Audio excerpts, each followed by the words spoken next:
వి gold trusted gold buyers మీరు తాకట్టు పెట్టిన బంగారాన్ని విడిపించి ఈ రోజు ఉన్న మార్కెట్ ధరకు కొనబడును. నమస్కారం, వెల్కమ్ టు ఐ డ్రీమ్ ధర్మ మార్గం విత్ విజిత కార్యక్రమానికి స్వాగతం.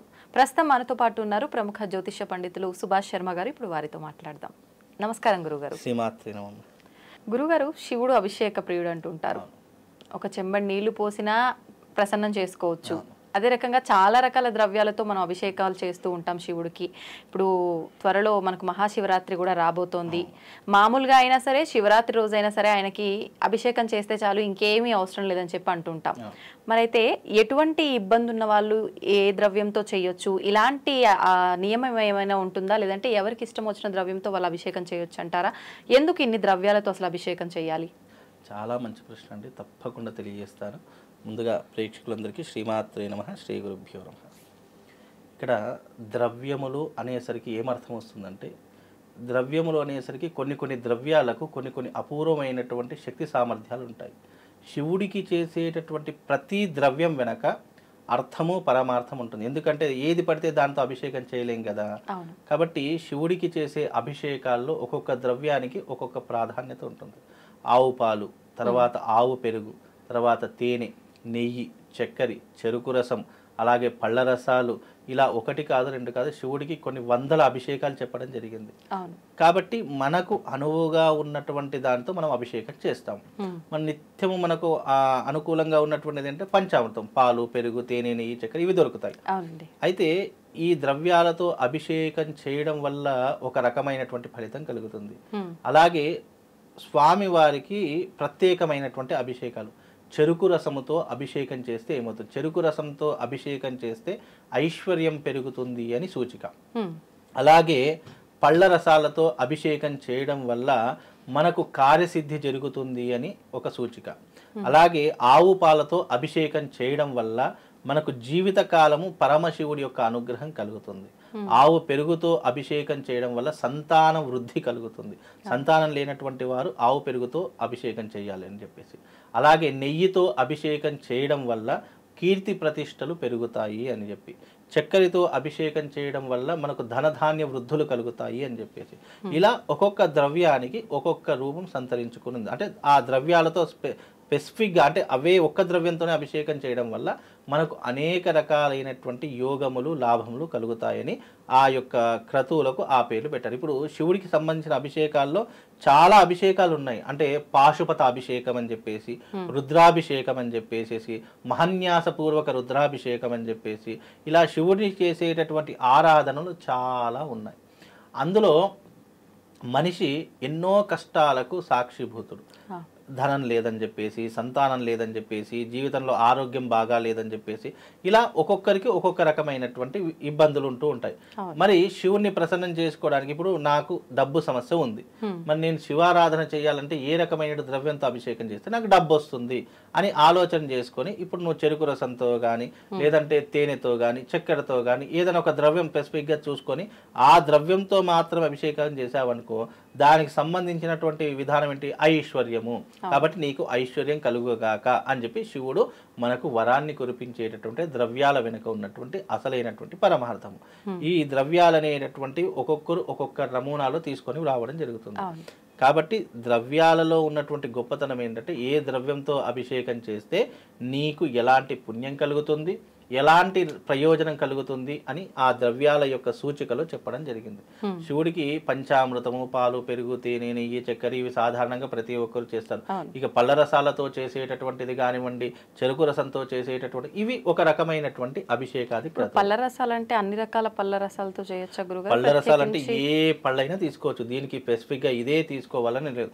శివుడు అభిషేక ప్రియుడు కాబట్టి అతనికి ఏ అభిషేకం అయితే మన దిక్కు ఇలా చేస్తారు కదా. కొంతమంది ఏం చేస్తారంటే శివుడికి కళ్ళుతో కూడా అభిషేకం చేస్తారు, తెలుసా? కళ్ళుతో కూడా అభిషేకం చేస్తారు. నార్త్ ఇండియన్ సైడ్ కానివ్వండి, లేదు ఇప్పటికీ కూడా కాశీ లాంటి ప్రదేశాల్లో కూడా కొన్ని శివాలకు కళ్ళుతో అభిషేకం చేస్తారు, తెలుసా మీకు? చూసారు ఎప్పుడైనా?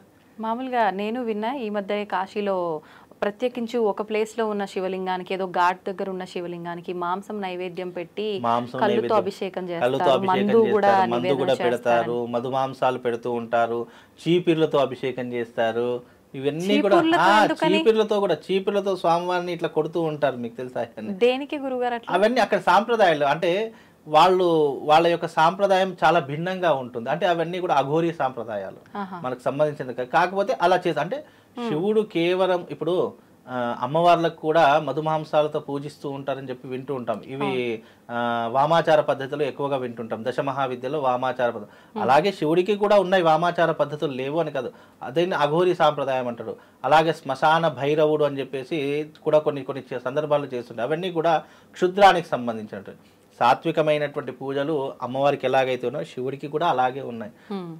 అమ్మవారికి ఎలాగైతే వామాచార పద్ధతుల్లో క్షుద్రానికి పూజలు ఉన్నాయో శివుడికి కూడా అదే రకమైన పూజలు ఉన్నాయి. అంటే శివుణ్ణి ఆరాధించే విషయంలో సవ్య అపసవ్య మార్గస్థ, సవ్యము ఉంది అపసవ్యం ఉంది. అలాగే అమ్మవారికి ఎలా ఉందో శివుడికి కూడా అలాగే. అంటే మనం ఎలా ఆరాధిస్తే అలా, మనం ఏ రకంగా ఆరాధించినా, ఆయనను తిట్టినా కూడా ఆయన నవ్వుతూ ఉంటాడట. అజ్ఞానంతో కళ్ళు మూసుకుపోయి సరే ఆయనను తెలుసుకుంటాడు. మనం తిట్టినా కూడా ఆయన సంతోషిస్తున్నాడు, అంటే ఆయన బిడ్డలాగా మనల్ని భావిస్తున్నాడు. ఇప్పుడు తండ్రిని మనం ఎన్ని మాటలన్నా తండ్రి కాకుండా పోడు కదా, మనం కొడుకు అనుకోకుండా పోడు కదా. అలాగే శివతత్వం కూడా అలాగే, ఎన్ని తిట్టినా ఏం చేసినా నీ బాగోగుల గురించి ఆలోచించేటటువంటి వాడు ఎవడైనా ఉన్నాడు ఈ సృష్టిలో అంటే పరమశివుడు ఒక్కడే. నువ్వు చనిపోయిన తర్వాత కూడా నీ వెంట వచ్చేవాడు ఎవరైనా ఉన్నాడు అంటే అది పరమశివుడే. అందుకే శ్మశానంలో అందరూ వెళ్ళిపోయినా నీ వెంట నేనున్నానని చెప్పేసి శ్మశానంలో కూడా తిరిగేటటువంటి వాడు ఎవరైనా ఉన్నారు అంటే అది కేవలం పరమశివుడు మాత్రమే. ఆయన ఒంటరి అనుకున్న వారికి నువ్వు ఒంటరి కాదు, నీ వెంట నేనున్నాను అని నడిపించేటటువంటి వాడు ఎవరైనా ఉన్నాడంటే అది పరమశివుడు ఒక్కడే.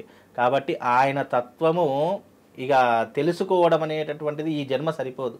కాబట్టి శివారాధన అతి సులభంగా చేసుకునే ఆరాధన. ఇప్పుడు విభూతితో పసుపు కుంకుమలతో కూడా అభిషేకం చేయొచ్చు. పసుపు కుంకుమ గంధము ద్రవ్యాలతో కూడా స్వామివారికి చక్కగా అభిషేకం. ఇప్పుడు మళ్ళీ అవి మనం నీళ్ళల్లో కలిపి ఒక రకంగా మామూలుగా విభూతి పొడిగా కూడా వేస్తారు కదా, పొడితో చేసేటటువంటి అప్పుడు రెండు వేరు ఫలితాలు ఉంటుందా, ఎలా ఉంటుంది? ఇప్పుడు విభూతి నీళ్ళలో కలిపి పోస్తే అయితే దీంట్లో పద్ధతులు ఎలా ఉంటాయంటే ఉదయకాలం చేస్తే గనక పొడి భస్మంతో చేయాలి, సాయంకాలం చేస్తే తడి భస్మంతో చేయాలని శాస్త్రము. పద్ధతులు అవే, కాకపోతే ఉదయకాలానికి సాయంకాలానికి మళ్ళీ భిన్నాభిప్రాయాలు ఉంటాయి. కాబట్టి ఉదయకాలం చేస్తే పొడి భస్మంతో చెయ్యు, సాయంకాలం వస్తే తడి భస్మంతో చెయ్యాలని శాస్త్రవచనం. కాబట్టి ఫలితం అదే, మళ్ళీ ఫలితం అదే, నువ్వు రావాల్సినటువంటి విధానం అదే, అన్ని అదే. కాబట్టి ఉదయకాలం సాయంకాలం ఉంటుంది. మళ్ళీ శివుడికి త్రికాల పూజ ఉంటుంది, పొద్దున మధ్యాహ్నం సాయంత్రము. ఈ రకమైన పూజా విధానంలో మళ్ళీ దానికి వేరే వేరే కోణాలతో పూజ చేసేటటువంటి అవకాశం ఏర్పడుతూ ఉంటుంది. సాయంకాలం ప్రదోష కాలంలో చేస్తే గనక విశేషంగా శివుడికి కొబ్బరి నీళ్లతో అభిషేకం చేయాలని శాస్త్రమట. కొబ్బరి నీళ్లతో అభిషేకం చేయడం సాయంకాల విధి. మధ్యాహ్న కాలం చేసేటటువంటి సమయంలో చెరుకు రసంతో అభిషేకం చేయాలట. అదే ఉదయకాలం చేస్తే పంచామృతంతో అభిషేకం చేస్తే శివుడు పరమానంద భరితుడవుతాడని శాస్త్రవచనం. అన్నాభిషేకం కూడా చేస్తుంటారు కదా, అన్న పూజ అంటారు దాన్ని. దీని వల్ల ఎటువంటి ఫలితం ఉంటుంది? అన్న పూజ వల్ల ఐశ్వర్యం కలుగుతుంది, అన్నవృద్ధి కలుగుతుంది. మనకు జీవితంలో ఏదైనా సంతానం కలగకపోతే గనక అన్న పూజ చేస్తే సంతానం కలుగుతుంది అని కూడా శాస్త్రవచనం. మనకు జీవితంలో శివుడు ఆరోగ్యకారకుడు. మనకు జీవితంలో ఎప్పుడు కూడా అస్వస్థత వస్తుంది, ఎన్నో రకాలైన ఇబ్బందులు వస్తున్నాయి, జీవితంలో మనకు అన్ని దారిద్ర్యాలే వస్తున్నాయి, ఏ మంచి పని తలపెట్టినా కూడా మనకు ఎన్నో రకాల ఆటంకాలు వస్తున్నాయంటే స్వామివారికి అన్న పూజ చేస్తే ఆటంకాలన్నీ దూరం అయిపోతాయట. అలాగే నువ్వు తరతరాలు కూర్చుని తిన్నా కూడా నీకు అన్నానికి లోటు ఉండదు అనేటటువంటి ఉద్దేశం. అన్న పూజ చేస్తాము. శివుడికి అన్న పూజ అన్న చాలా ఇష్టం. అది అన్నంలో పెరుగు కలిపి దాన్ని చక్కగా కలిపి శివుడికి అద్దుతూ ఉంటారు. మళ్ళీ దాన్నే మనం ప్రసాదంగా స్వీకరిస్తాం. దాన్ని అన్న పూజలో దీంట్లో చాలా ఒక శివుడికి ఒక రకమైనటువంటి విధానం కాదు, ఎన్నో రకాల విధానాలు ఉన్నాయి. ఆయనను నువ్వు ఎలా పూజ చేసినా సరే, నా బిడ్డ నాకు పూజ చేశాడు అదే సంతోషం అనుకుంటాడు. దానితో మనకు ఏది కావాలంటే అది. అందుకే ఆయన భోలా శంకరుడు అయ్యాడు, భక్తవ శంకరుడు అయ్యాడు.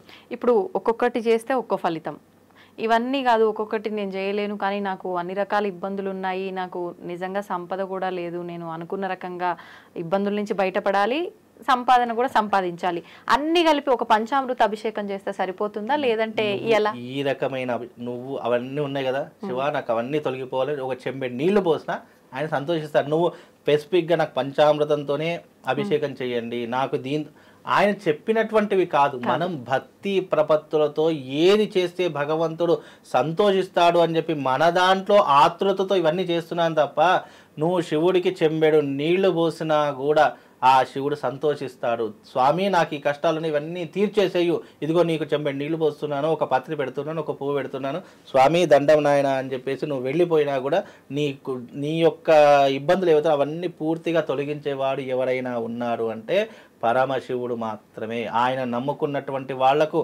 కష్టాలు ఉన్నా సరే, కష్టాలు వస్తున్నాయి అంటే ఆ పరమశివుడు కష్టాలు పెట్టి, ఇబ్బందులు పెట్టి, పరీక్షలు పెట్టి మనం ప్రయోజకుల్ని చేస్తాడు. మనం ఊరికే ప్రయోజకులు కాము. చిన్నప్పటి నుంచి చదువుకొని ఆఖరికి ఫైనల్ ఎగ్జామ్స్ ఎలాగైతే రాస్తామో ఆయన కూడా మనకు ఎగ్జామ్ పెడుతూనే ఉంటాడు. జీవితంలో నీకు ఆ కష్టం ఈ కష్టం అన్నీ ఇస్తాడు.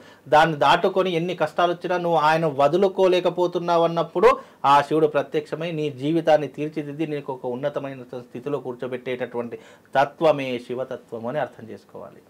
ధన్యవాదాలు గురుగారు. శ్రీమాన్.